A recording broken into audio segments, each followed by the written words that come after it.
नमस्कार, फाइटर समाचार में आपका स्वागत है। पेश आज 2 सितंबर शाम 7 बजे राजस्थान की खास खबरें। सरकारी नौकरी की तलाश कर रहे युवाओं के लिए अच्छी खबर है।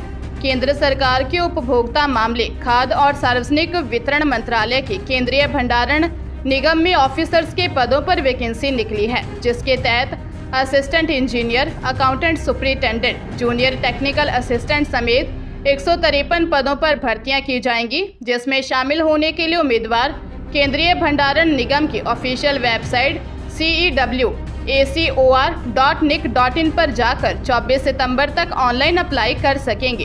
भर्ती प्रक्रिया में उम्मीदवारों का सिलेक्शन रिटर्न टेस्ट के साथ इंटरव्यू के आधार पर किया जाएगा। भर्ती प्रक्रिया में आवेदन करने के लिए उम्मीदवार की उम्र न्यूनतम 18 साल और अधिकतम 30 साल रखी गई है। उम्मीदवारों का selection written test, skill test और डॉक्यूमेंट वेरिफिकेशन के आधार पर किया जाएगा। चित्तौड़गढ़ जिले के बेंगू में रेप के मामले में जेल से जमानत पर छूटे आरोपी ने पीड़िता के घर में घुसकर पीड़िता के 13 साल के भाई पर हथियार से हमला कर दिया, जिससे उसकी मौत हो गई। वही पीड़िता, उसकी मां और चाचा घायल हो गए। थानाधिकारी अनुपम मिश्रा ने बताया कि मामले में आरोपी 19 वर्षीय शुभम शर्मा को गिरफ्तार किया है। आरोपी कुछ दिन पहले ही जमानत पर जेल से छूटा था। हमले के बाद आरोपी भाग गया। घायलों को गंभीर हालत में एम्बुलेंस से बेंगू उप जिला हॉस्पिटल पहुंचाया, जहां बच्चे ने दम तोड़ दिया। घटना के बाद गांव में आक्रोश फैल गया। लोगों ने नारेबाजी करते हुए आरोपी की गिरफ्तारी की मांग की। बच्चे के शव को बिना पोस्टमार्टम पुराने बस स्टैंड पर ले जाकर प्रदर्शन किया। फिलहाल पुलिस आरोपी से पूछताछ कर रही है। पाली जिले में नाबालिग बेटी से रेप कर उसे गर्भवती करने वाले पिता के खिलाफ पुलिस ने 19 दिन में चार्जशीट कोर्ट में पेश की। बता दें कि 14 साल की एक नाबालिग पेट दर्द की शिकायत होने पर उसके परिजन हॉस्पिटल लाए, जहां सोनोग्राफी करवाने पर उसके पेट में 1.5 महीने का गर्भ होने का पता चला। मामला सामने आने पर पुलिस ने नाबालिग को संरक्षण में ले लिया।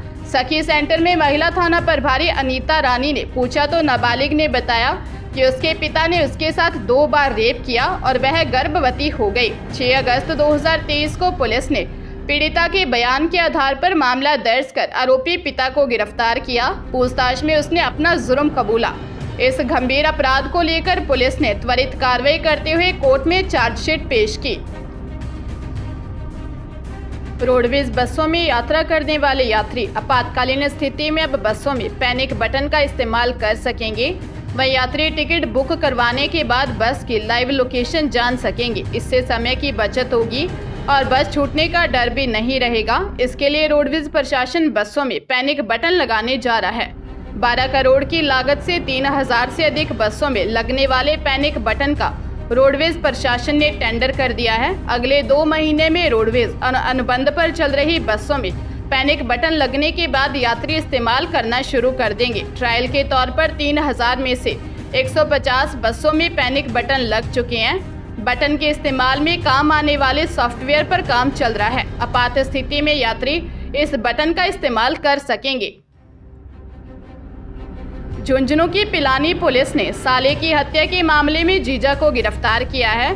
बिगोदना निवासी विमला देवी ने 7 अगस्त को बेटे अनिल की गुमशुदगी दर्ज करवाई और बताया कि उसका दामाद जगबीर सिंह CRPF दिल्ली में नौकरी करता है। उसका लड़का अनिल कुमार मंदबुद्धि है, जिसको उसके जवाई जगबीर सिंह, उसका साथी मनोज गाड़ी में बैठाकर इलाज के लिए हरियाणा लेकर गए थे, लेकिन वापस नहीं लौटे। पुलिस को हरियाणा के बादली थाना इलाके में अज्ञात व्यक्ति की लाश नहर में मिलने की सूचना मिली। मृतक की पहचान होने के बाद पुलिस का दामाद जगबीर और उसके साथी मनोज पर शक गहरा गया। जांच में पता चला कि जगबीर ड्यूटी से कई दिनों से गायब है। पुलिस ने जगबीर को नरहड़ छावनी रास्ते से गिरफ्तार कर लिया। पूछताछ में आरोपी जगबीर सिंह ने अपने साथी मनोज के साथ साले की हत्या करने की बात कबूल की। राज्य के स्पोर्ट्स स्कूल में अध्ययनरत आवासीय छात्र खिलाड़ियों को यूनिफॉर्म के लिए अब हर साल 1000 रुपये के स्थान पर अब 8150 रुपये दिए जाने की स्वीकृति प्रदान की है। एक साथ 7150 रुपये की बढ़ोतरी पहली बार हुई है। माध्यमिक शिक्षा विभाग के अधीन संचालित शार्दुल स्पोर्ट्स स्कूल बीकानेर में पढ़ रहे स्टूडेंट्स को पढ़ाई के साथ खेलकूद गतिविधियों में हिस्सा लेना होता है। इन खिलाड़ियों को पिछले 40 साल से यूनिफॉर्म के लिए हर साल 1000 रुपये निर्धारित थे, जिसे अब परिवर्तित किया गया है। उक्त स्कूल के साथ ही राज्य के अन्य स्पोर्ट्स स्कूल में अध्ययनरत आवासीय खिलाड़ियों को भी गणवेश के लिए बढ़ी हुई राशि दिए जाने की मुख्यमंत्री ने स्वीकृति दी है। गहलोत की इस स्वीकृति से स्पोर्ट्स आवासीय विद्यालयों में अध्ययनरत खिलाड़ियों को अपनी तैयारी के लिए बेहतर संसाधन उपलब्ध होंगे। अजमेर में ट्रांसपोर्ट फर्म के संचालक से धोखाधड़ी का मामला सामने आया है। अंडे लेकर निकला ट्रक ड्राइवर अंडे खाली करने के बाद 8 लाख का पेमेंट और ट्रक लेकर गायब हो गया। अलवर गेट थाने में ट्रांसपोर्ट फर्म के संचालक पीड़ित नारायण गहलोत ने बताया कि उसके पास 4 ट्रक हैं, जिसमें से एक ट्रक का चालक धनराज था। उसने 28 अगस्त को अंडा कारोबारी विजेंद्र रावत जीवनराम गहलोत का माल इटवा के लिए ट्रक में भरवा कर धनराज को भेजा था। धनराज ने यह माल मुन्ना एग सेंटर पर खाली कर वहां से 7,75,000 रुपये माल का पेमेंट और 45,000 रुपये किराया राशि प्राप्त की। धनराज कैश और ट्रक लेकर फरार हो गया। उसका मोबाइल फोन भी स्विच ऑफ है। संचालक ने बताया कि धनराज करीब 4 से 5 साल से उसका ट्रक चलाता है। यही कारण है कि धनराज पर उसका भरोसा था और उससे ही माल का पेमेंट मंगवाता था। अलवर गेट थाना पुलिस मामले की जांच कर रही है। जोधपुर के बालेसर में 2 बाइकों की आमने सामने जबरदस्त भिड़ंत हो गई। हादसे में एक युवक की मौत हो गई, जबकि 3 अन्य घायल हो गए। हादसा नेशनल हाईवे 125 पर मीठी बेरी मोड़ पर हुआ। एएसआई गोपी किशन सिंह ने बताया कि जाटी भांडू गांव निवासी 22 वर्षीय गोपालराम जाट अपनी चचेरी 20 वर्षीय बहन राधा को गांव से 20 किलोमीटर दूर बालेसर की राणा उगम सिंह इंदा राजकीय पीजी कॉलेज एग्जाम दिलवाने आया था। राधा वर्धमान महावीर ओपन यूनिवर्सिटी कोटा में बीए प्रथम वर्ष की छात्रा है। परीक्षा के बाद दोनों वापस घर जाटी भांडू गांव के लिए बाइक पर निकले। मीठी बेरी मोड़ के पास बाइक सामने से आती दूसरी बाइक से टकरा गई।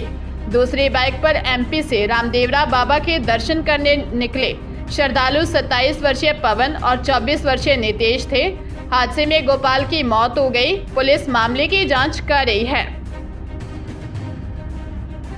जयपुर में नाबालिग किशोर का अपहरण करने वाले 4 बदमाशों को पुलिस ने गिरफ्तार कर लिया है। आरोपी सलमान, सरजीत, रामफुल और शाहरुख जमडोली कानोता के रहने वाले हैं। खोनागोरियन थाना प्रभारी सुधीर कुमार उपाध्याय ने बताया, आरोपी गोनेर रोड से एक नाबालिग किशोर का अपहरण कर कार में ले गए थे। सूचना पर पुलिस की टीम ने जमडोली से किशोर को बदमाशों से चंगुल से छुड़वाकर 4 जनों को गिरफ्तार कर लिया। पूछताछ में सामने आया है कि किशोर के पिता के परिचित विमलेश के साथ मिलकर सभी ने उसका अपहरण किया था। इस दौरान बदमाशों ने पिता से 20,000 की रंगदारी भी मांगी। मामले में विमलेश अभी फरार है। बदमाशों ने पहले की निजी दुश्मनी को निकालने के लिए नाबालिग बच्चे का अपहरण किया। राजस्थान में ऊर्जा संकट खत्म होने का नाम नहीं ले रहा। ग्रामीण क्षेत्रों कस्बों में कई घंटे बिजली कटौती से आमजन परेशान है। ऐसे में राजस्थान ऊर्जा विकास निगम लिमिटेड के पावर प्लांट में तकनीकी खराबी आने से उत्पादन ठप पड़ गया है। 1395 मेगावाट क्षमता की 3 विद्युत उत्पादन इकाइयां बंद होने से राज्य की बिजली सप्लाई प्रभावित हुई है। इसकी वजह से प्रदेश के ग्रामीण क्षेत्रों में आधे से 1 घंटे की घोषित बिजली कटौती करनी पड़ रही है। प्रबंध निदेशक MM रणवा ने बताया, कवई बिजली प्लांट की 600 मेगावाट क्षमता की एक इकाई और 135 मेगावाट क्षमता की राजवेस्ट बिजली प्लांट के यूनिट नंबर 3 और 660 मेगावाट विद्युत क्षमता की सूरतगढ़ बिजली प्लांट की एक सुपर क्रिटिकल यूनिट में तकनीकी खराबी आने की वजह से अचानक बंद हो गई। भीलवाड़ा की कछोला ग्राम पंचायत के पूर्व सरपंच प्रहलाद नट की बीच बाजार महिलाओं ने पिटाई कर दी। पूर्व सरपंच महिलाओं से छेड़छाड़ कर रहा था। महिलाओं ने प्रहलाद को करीब 5 मिनट तक चप्पलों से पीटा, उसके कपड़े फाड़ दिए और उसे सड़क पर दौड़ाया। पूर्व सरपंच को पिटता देख ग्रामीण भी उसे बचाने नहीं आए। सूचना पर कछोला पुलिस मौके पर पहुंची और उसे सुरक्षित निकालकर थाने लाई। प्रहलाद को 40 साल के एक व्यक्ति से कुकर्म के मामले में 3 माह पहले ही अविश्वास प्रस्ताव लाकर सरपंच के पद से हटाया गया था। प्रहलाद ने कस्बे के बाजार में 3-4 महिलाओं को गंदे इशारे कर दिए। काफी देर तक महिलाओं ने उसको नजरअंदाज किया।